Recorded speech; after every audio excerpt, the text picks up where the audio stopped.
changing, as you can tell. The colors are.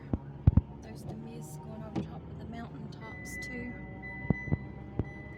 Here in Whitesburg and Letcher County, Kentucky. See the fall colors really starting to come through. Leaves falling on the ground too.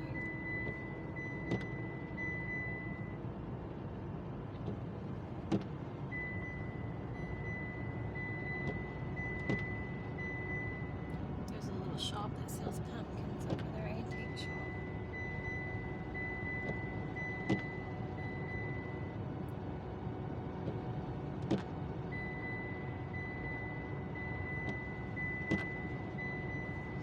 I'm on my way to Pike County to pick up my daughter for the weekend.